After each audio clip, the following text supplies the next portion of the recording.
Hey, this is Daniel. Thank you for showing up. And today I want to talk about guilt and obligation and how to pull yourself out of it.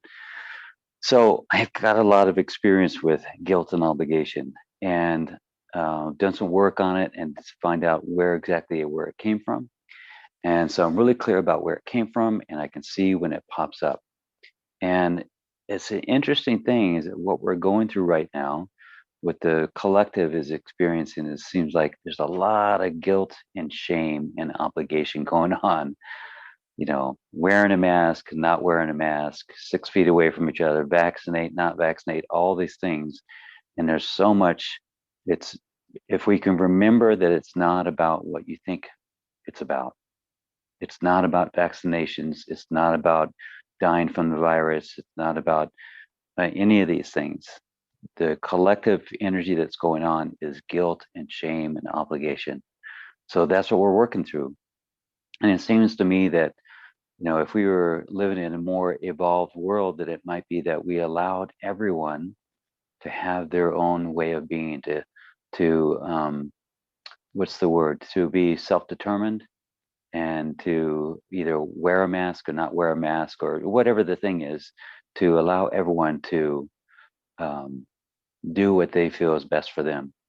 And this is really coming up for a lot of people. And it was hitting a button in me because of my experience with guilt and shame, or guilt and obligation. And I remember, there was a long time in my life, probably up until my 40s. Well, actually, probably further than that, but probably at least until my 40s, where there was an element of guilt and obligation in my life. And at the time, it was all good. I was doing things for other people, and that's a good thing to do. But after a while, there was a little bit of a, how come I'm doing all this for other people and nobody seems to do all these things for me? And if I was really honest with myself, it was like I remember walking down the street. It was like 105 degrees, and I was complaining to myself, no one is offering me a ride. And then I asked myself, well, did you stick your thumb out? And it's been that kind of thing where I'd be resentful of why people wouldn't, offer help to me. But either physically or energetically, I always had a hand up, like, don't worry about me. I'm here to take care of you. And I know people that, are very good, kind-hearted, well-intentioned people to do for other people. And I'm not saying that's a bad thing. It's just that it can get out of balance when you start to feel resentment, if you feel any resentment about it or regret or even a little self-hatred, which is what I was feeling, is, God, why do I find myself in this position and in this situation, a party or event, and I don't really want to be here? So there was the way out of this that I found is to allow everyone to have their opinion of me. And the thing that was holding me back from that is that I thought, well, if anyone thought that I was a jerk, that I wasn't a nice person, that would crush me. That would really affect me. And that would really hurt my heart because I always wanted to be a good person and nice to other people. So if no matter what I did, someone thought I was a jerk or not a nice person, God, that would hurt. Honestly, it would hurt my ego. So the way out of it was always to keep on making decisions that started to put my excitement and love of myself first. Because once I started doing that, I started to be in places and working with people and being with people that I was authentically, genuinely excited to be there. And so I never, well, after a while, I started to never find myself in a position that I didn't really, really want to be there. And at the start of it, there's this, like you can feel the collective judging, what do you mean doing something, that's exciting to you? What about other people? And what if everyone did that? We'd have this self-centered, selfish world around us. Actually, no. And what we have around us now is actually an unhealthy place that can start to create inauthentic behavior and inauthentic love and support for other people. But if we did start to love ourselves more, in all ways more than anything or anyone, that we would start to be authentic with where we are and why we're there. So that's what I started to do is I started to, okay, listen, I've been doing a lot for other people and I'm a nice person. That's kind of clear. But now I'm going to start to do things that were really exciting to me. And it wasn't that I was just going to like go surfing all day and not connect with anyone, or go skiing, or be in this place where I wouldn't connect with anyone. It was actually, I did want to be with people, but I wanted to be there in a situation or event or an activity that I was really excited about being there. So I started making decisions around that. And I started to find myself in places that I really was excited about. And people started to notice. People started to notice that, the energy that I was carrying was a more clear energy. So that's the thing that people can see, is that when you're really excited about being somewhere, they can feel it in you, they can see it on you, that you're really alert, awake, clear, happy to be here, instead of just, yeah, I'm here. So what it's become now is that everything that I do, the sessions that I take, the events or retreats that I'm a part of, I really check in with myself, and I don't allow myself or my egoic mind just to speak for me and say, yes, that'll give me more likes, or that'll get me more exposure, or yeah, that'll get me more money. I start to really feel about it, because um, I can't fool my own sense of integrity. I can't fool my own inner knowing, my inner guidance.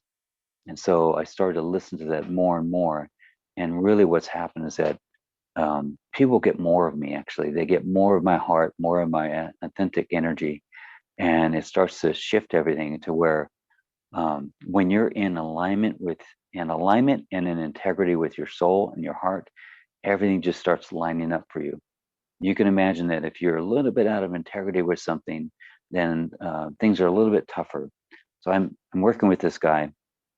It's a great guy, really big heart, doing a lot of work, and he had this idea that he was going to do something that was just a little bit out of integrity. Nothing huge, nothing like breaking the law or something immoral or anything. Just a little bit of um, society's judgment kind of thing.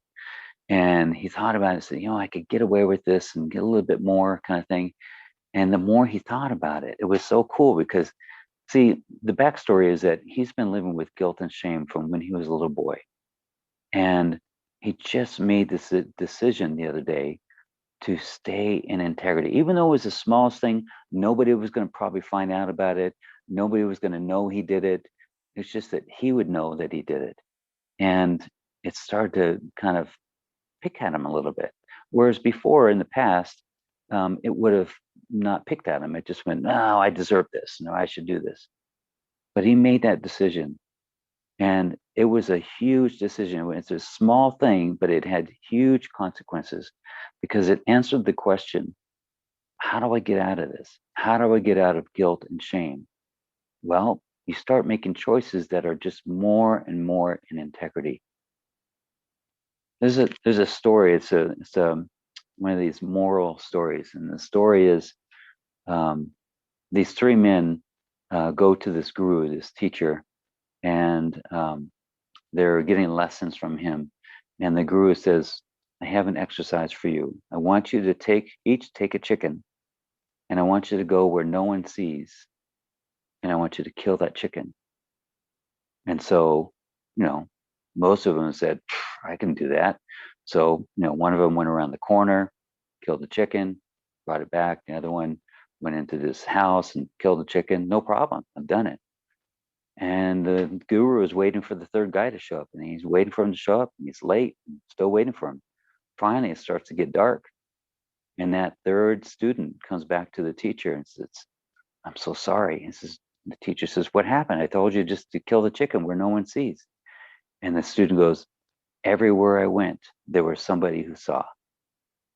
And I get chills up my spine about that one. It's like, whereas before I would have been able to deal with it. But the problem is that it's always affecting me. That lack of integrity always affects even the smallest thing. And it's not necessarily lack of integrity with another person. It's lack of integrity with my soul, with me loving myself. I am here to spread love, to be in alignment with my soul. And if I'm not completely in that, meaning if I'm a programmer and I'm making lots of money, but I'm not doing what I'm supposed to be doing, which is the work that I do now, I'm out of integrity with myself. It may be that I'm in integrity with the company I work for. I'm in integrity with my wife and family because I can support them with the money, but I'm out of integrity with my soul. And that's what was basically killing me from the inside, is that it was affecting my soul so deeply that I just couldn't live that way. And there's nothing on the outside that says, she did something wrong or I did something wrong and there was some big thing wrong, but it's something that can hardly be spoken about. And it's something that would just dig at me and dig at me. And I did everything I could to distract myself. And I played beach volleyball all the time. I did triathlons and half Ironmans and surfed and got a second degree black belt and drank and ate sugar and drank caffeine and it just it's like everywhere I went there was somebody who saw and I couldn't live with it. And so I started to make these decisions and I started to make the really tough decisions. Can I stay in this out of integrity place? And can I just push through? No, I really can't. Okay, now what? Well, now I take a deep breath and start making decisions that are from my heart. And that's what led me down this path and brought me to be here in front of you. And now life is so much different than it was before. And I've come to a place of truly coming into self-love and appreciation for everyone that's ever been in my life. And that's how I show up now. That's how the clarity of myself, of my I am, of what I am and who I am, that shows up in how I do the work now. So I hope this helps. Just know that whatever is going on in your world, what events are shaking out, try and see what the energy is behind it. What is if you can name that energy, if you can name that emotion, what is it? Because it's not so important, the mask, the vaccine, all the drama of the details. Oh my gosh, can't believe they're doing it this way and they've done it this way. Or the elections, they're cheating, they're misrepresenting, all these things going on. The basic thing is go down to what is the emotion that's being brought up? Is it betrayal? Is it um, abandonment or whatever the thing is? That's the thing that if we focus on that and get clear about what the emotion is, then we can clear it from our own being, from our perspective. So if you can think of that, everything comes out from here, from your belief and your knowing and your own universe, and you tap into what the emotion is. Now you can heal it in yourself instead of waiting to be fixed on the outside. So anyway, hope that helps. And I'll see you again soon. I love you. Thank you. Bless you.